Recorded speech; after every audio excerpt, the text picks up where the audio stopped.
pemirsa, selamat siang. Tentunya Anda masih bersama channel Bang Kumis Berbagi di edisi hari ini Kamis 23 Mei 2024. Dan perlu kami informasikan hari ini atau siang ini Bang Kumis sudah nyampe di salah satu proyek bendungan Sungai Cimoyan.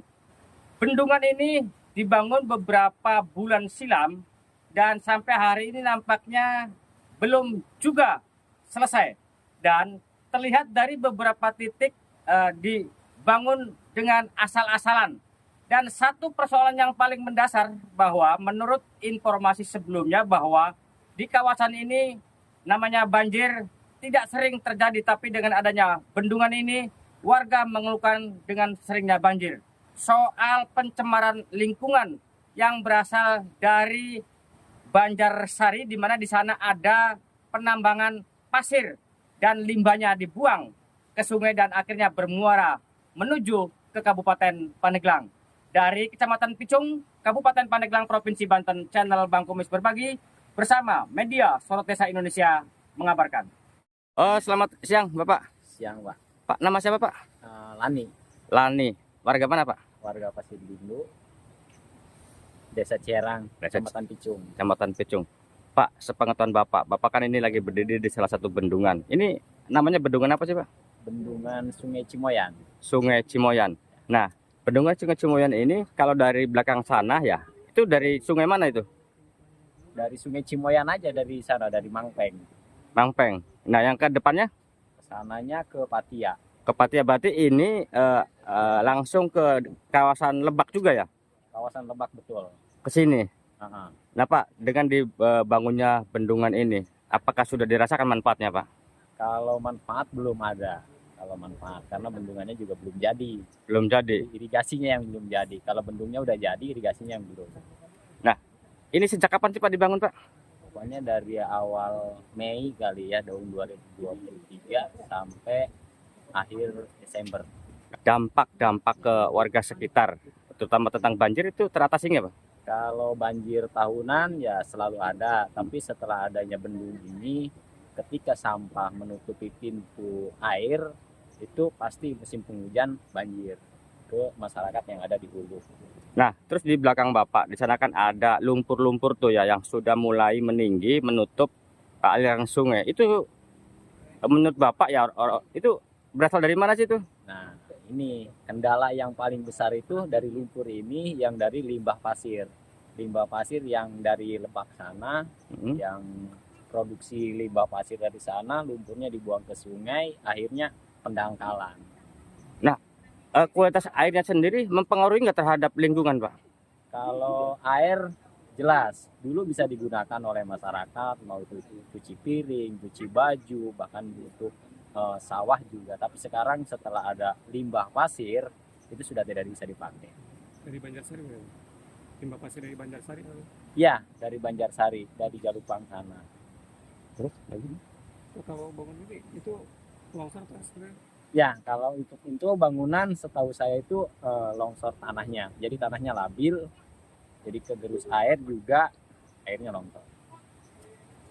Nah Pak, harapan Bapak ya, anggaran sudah miliaran digelontorkan oleh pemerintah dengan adanya bendungan di Sungai Cimoyan ini. Harapan Bapak apa sih Pak sebenarnya harapannya? Harapannya sih segera dirampungkan irigasinya biar masyarakat merasakan manfaatnya. Nah, untuk irigasi sendiri rencananya dari titik mana sampai ke titik mana sih Pak rencana katanya? Irigasi ini titiknya. Dari sini mulai sampai ke Patia rencananya Gitu yang ya. saya tahu. Oh gitu ya. Wallahu alam ke depan. Tapi sampai hari ini belum ada aktivitas untuk melanjutkan irigasi itu Pak? belum ada informasi juga. Nah, sekarang Bang Mus mau menggali informasi nih dari satu warga Picung. Selamat siang Kang. Selamat siang, kenalkan nama saya Bambang Ferdiansa. Saya adalah Ketua Karang Taruna di tingkat Kecamatan Picung. Yang memang kebetulan rumah saya di Desa Ciherang bertepatan di bendungan ini, Bang Kumis. Jadi saya coba untuk menyampaikan apa yang memang beberapa bulan terakhir ini yang memang terjadi atas bendungan ini. Jadi begini, bendungan ini dibangun di tahun 2023. Kurang lebih sekitar bulan Desember itu baru selesai. Nah, itu berawal di bulan Mei. Jadi bangunan ini sudah di awal juga sudah banyak polemik sebetulnya Bang Kumis. Salah satu polemiknya adalah dipaksakannya bangunan ini didirikan atau dibangun oleh perusahaan yang memang lahan warga sekitarnya ini, setempatnya ini yang kita pijak hari ini, dulunya itu belum dibebaskan. Ya, sehingga pertama saja sudah ada polemik. Jadi ini tetap dipaksakan untuk dibangun sementara lahan milik warga ini belum dibebaskan. Nah, itu satu yang satu. Yang selanjutnya polemiknya itu adalah ketika ini dibangun, si bangunan ini banyak juga masyarakat yang tidak dilibatkan atas proses pembangunan ini.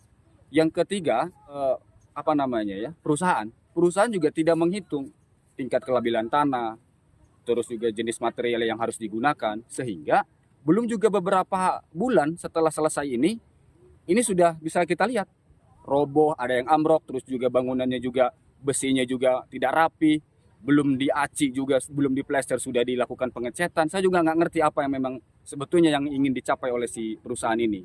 Yang seharusnya ketika perusahaan ini mendapatkan tender dari pemerintah harus bekerja lebih baik dan menunjukkan terhadap pemerintah dan masyarakat bahwa mereka layak untuk melakukan sebuah pembangunan. Itu diantaranya. Juga akibat daripada bangunan ini di Desa Ciherang, khususnya di Kampung Rancaduhang, itu ketika terjadi hujan itu sudah pasti banjir, Bang Kumis. Jangankan misalkan hujan 2 atau 3 hari, 4 jam saja tidak berhenti hujan udah pasti. Kalau sebelumnya Bang, kalau sebelum ada ini? Oke. Kalau memang sebelumnya di Desa Ciherang ini adalah salah satu wilayah yang memang sering terkena banjir juga. Tapi itu banjir tahunan. Artinya banjir tahunan itu ketika 1 minggu 1 malam, 1 hari, 7 hari 7 malam itu tidak berhenti hujan, udah pasti itu banjir. Ini mah hanya 4 jam saja udah pasti banjir. Akibat daripada bangunan ini, gitu. Ya memang betul bahwa ini adalah sebuah takdir misalkan. Tapi kan ada sebab. Sebabnya adalah bangunan ini mereka tidak menghitung bahwa ada masyarakat atau kampung yang lebih rendah datarannya ketimbang bangunan ini. Jadi itu beberapa, Pak Bang Kumis. Dan juga satu lagi, bahwa pengerjaan ini tidak sesuai dengan jadwal waktu kalendernya. Yang seharusnya itu selesai di 3 bulan sesuai dengan waktu kalender, sayangnya sih sudah hilang ya itunya papan informasi pengerjaannya. Ini sampai berlarut sampai ke 5 bulan. Bahkan juga masyarakat bertanda tangan, berbondong-bondong ke sini untuk menutup perusahaan ini. Karena apa? Terlalu lama mereka melakukan pengerjaan sehingga lahan pertanian, karena ini sawah ini yang pijak sama kita ini sawah. Dulu itu kan belum dibayar, sementara mereka harus melakukan penanaman padi. Nah, sehingga masyarakat datang ke sini untuk melakukan penutupan dan meminta untuk segera dihentikan bangunan ini karena mereka akan melakukan bercocok tanam padi. Nah, akhirnya mereka bernegosiasi pada waktu itu sehingga dilanjutkan kembali. Itu hampir lumayan panas lah, tegang pada waktu itu. Dan alhamdulillah akhirnya tetap selesai, dan selesainya seperti ini. Ada banjir, ketika misalkan hujan 4 jam berturut-turut itu udah pasti banjir. Berarti yang di wilayah hilir? Ya, yang di wilayah hulunya itu. Ya, yang di wilayah hulunya itu udah pasti banjir. Itu wilayah namanya Kampung Rancaduhang, RT 123 di RW 7. Masuk desa Ciherang. Dan saya jelaskan lagi kenapa ini airnya sering banjir juga. Mereka tidak memperhitungkan juga bahwa di hulu sana itu ada pencucian pasir putih di wilayah Kabupaten Lebak, tepatnya di Kecamatan Banjarsari. Jadi si limbahnya itu dimasukkan ke sungai ini, Pak Kumis dan teman-teman media. Jadi udah pasti dasar melakukan pendangkalan, dan bangunan ini juga terkesan asal-asalan lah kalau saya lihat. Gitu. Bisa kita lihat misalkan ada belum beberapa bulan sudah ambrol gitu. Dan juga beberapa bangunan juga ya terlihat asal lah. Masa bangunan bermiliar-miliar ini seperti ini. Saya juga yang bukan ahli bangunan ya bagaimana gitu tuh melihat. Mak, kalau boleh tahu berapa sih dulu ini yang dianggarkan? Kalau melihat, kalau tidak salah ya, karena memang sudah hilang papan informasinya itu di angka 18 miliaran, Pak.